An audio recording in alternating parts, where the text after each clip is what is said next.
Hudson-Jackson.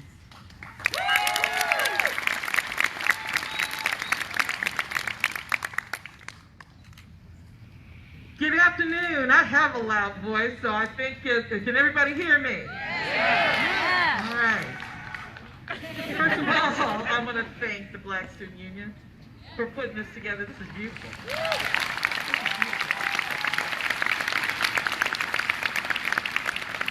There has been so much said by the speakers that have come forth. I cracked up because they literally stole my whole entire speech, so I'm going to go organic now. One of the things that I think that we need to talk about is the real molecular component of this. So let me just start about this. I am a Black woman. I grew up on the south side of Chicago. I am a daughter of two 80-year-old people. I am the wife of a Black man.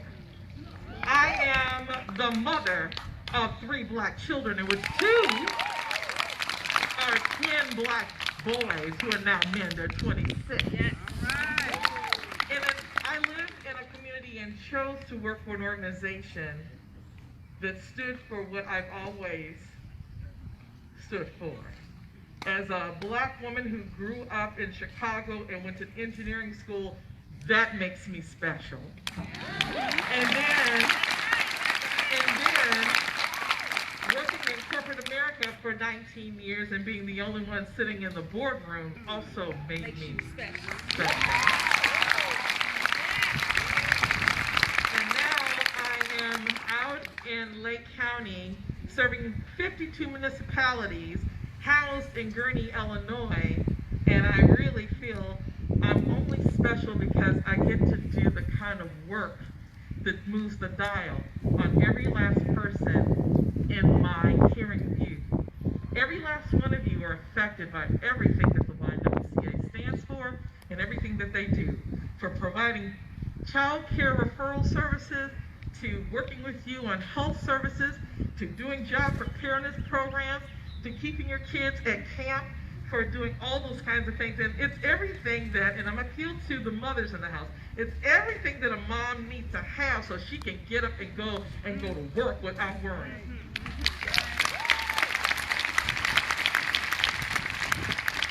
But here is the problem, my dilemma. Every time my husband and my children leave their houses, I ask this question: where are you going? Not because they need to be telling me because I'm the big honcho in the house, though, you know, that's kind of big. But here's what is happening. I need to know where to go when I can't find them and they don't come home. Is that a reality for everyone? I don't think so. And the fact is that I have to worry about, and here's an example. When my son was a little bit younger and he was partying amongst this community, if he didn't get home by 2, I told him to come until 6. Because I could not worry about the time between 2 and 6, him driving home as a Black young man in the streets of Lake County. I couldn't worry about when my husband got on his motorcycle and decided to go up to Wisconsin. Which way are you going? Because between here and Wisconsin is a lot of country road. And I don't know. I don't need to really tell you moms about this because you deal with this every day. Will your children come home? Now, I want to talk to the young people who put this together. See, you guys are young and you live in Lake County and you're daughters and sons. And what I'm hoping for you is that you can be here to be somebody's wife and husband, that you can be here to be somebody's mother and father. But here's the thing. Today is the defining moment, because if we miss this opportunity, many of you that are looking at each other might not come home, might not get this opportunity. Because when that man, when George went into the store, didn't know he had a $20 counterfeit money in his wallet, because it could be passed anywhere, right? And all of a sudden someone calls the police, and then the police gets overzealous, and now we're here. It can't happen. And And here another issue becomes that he's not the only one. We've talked about him today. Tony McDade, Sean Reed, Freddie Gray, Philando Castile, Trayvon Martin, Ron Mosley, Eric Harris, Tommy Thomas, Sandra Bland, Mike Reynolds. It just goes on and on.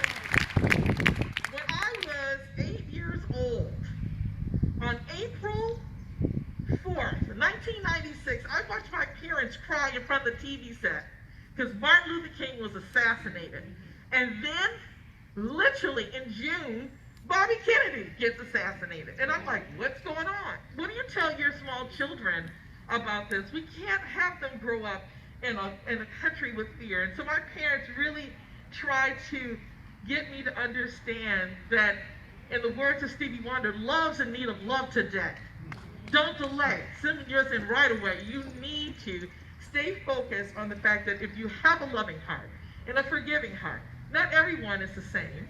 Not everyone's going to kill everybody, but you just need to understand that that exists in the world. So then we get the defining moment in 1992 when Rodney King gets on TV and tells you, can we just get along? But then 2014 comes and a documentary has been put out. 2 men a week. Because 100 black people lives were taken. Can you think of this? 2014, 100 black people were taken. That's 2 people per week. That's ridiculous. And yet we're here. So this defining moment we cannot waste. The YWCA Lake County is here to support what we live into, which is that we all are about eliminating racism and empowering women. And women are the reason why you get to exist, everybody, because you have to come to your home.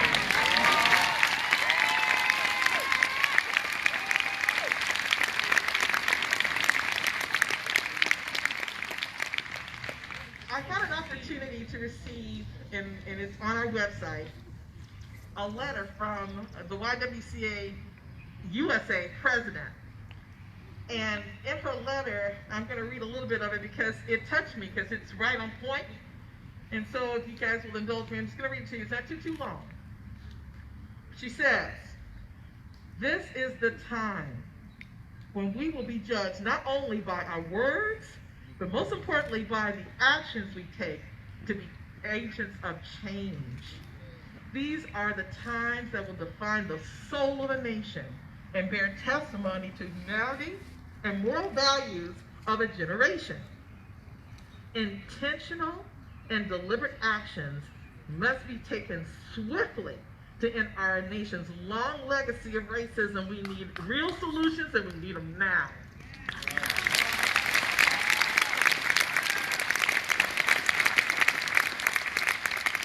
As has been stated before, the YWCA is a nation of 1,000 communities, big and small, and we do the work to lift up the cry of equality and serving women in communities of color. But what you really need to understand, whether it's addressing the alarming rate of maternal and child mortality among African American women, and supporting educational attainment of our black and brown school-age children through child care and after-school programs, or providing workforce training, as well as promoting women and minority entrepreneurship programs, we are a few examples of how we work to level the playing field to promote opportunities even when structural racism stands in our way. I need you to understand something. There's 2 things that were said.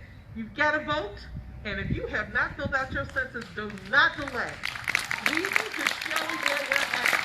We need to show how we can impact things. The ability for entrepreneurs to be able to have funding is based upon the fact that they have to be in a community that seemingly is viable. We cannot have anybody discount anybody's business just because they believe that their business won't grow because it's in a red line area. We need to be able to talk to our political representation and make sure that they understand that we need to be able to make businesses work and thrive. We need money from banks. We need angel investors, and we need everybody to come out and understand that we bring a quality product. I cannot express to you that if we're going to make a change, we have to bootstrap this thing in terms of entrepreneurship, because that is where most businesses grow, and that is where the majority of the money in this country has been made. People coming up with great ideas and implementing them. But if you can't get money to start a business, then we are just stuck in a hole. So I have to say that leveling the playing field for economic, challenging the banks, challenging our political structure to make sure that we have the resources we need to be able to build the country we live in, a better country to live in, is imperative. And at the end of the day, you know, we stand at a critical moment in time where we cannot and will not let this moment pass. To take a bold action and speak out against injustice is now, and we cannot be silent. I'm inspired by the energy in this room. I'm inspired about my brothers and sisters that are taking the street, not only today in Antioch, and today in Waukegan and North Chicago, and last week in Lake Forest, and last week in Grays Lake, and in London, in Korea, and all over the world.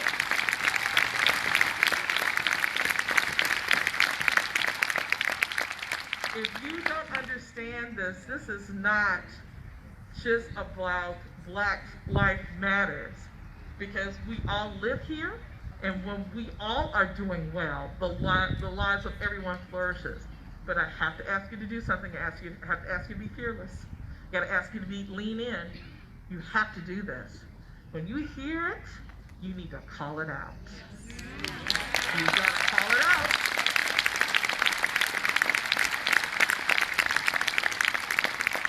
We know together we're stronger. We can join in as a collective call to end police violence and structural racism in this country. It takes a little bit more time, but let me tell you something. The butterfly effect is real. You know why we know it's real? Because of George Floyd. He died, and the world has not been the same. And it isn't going to be the same. Because at the end of the day, we're not going to sleep. We are not going to sleep on this. It is a defining moment. It is the tipping point. We are going to have a better world, a better Lake County. So as I close, I stand in solidarity with everybody here who gave up their Sunday afternoon because this mattered, who has given up their health because we are all together past 6 feet apart, because our lives are at stake and we think it's important to come out and support something of this nature. I thank you, because you did not have to, but you did. So in solidarity with Lake County, the state of Illinois, the United States of America, and the world, the YWCA Lake County, we stand together to eliminate racism. I need you to say it with me. We what? We eliminate racism. We eliminate racism. I want to thank you guys. Stay strong, be safe, and let's do this. Who's live? Who's live? Who's live? Who's live? Who's live? Who's live? Who's live? Show me what democracy looks like. This is what democracy looks like. Show me what democracy looks like. This is what democracy looks like. Black Lives Matter. Black Lives Matter.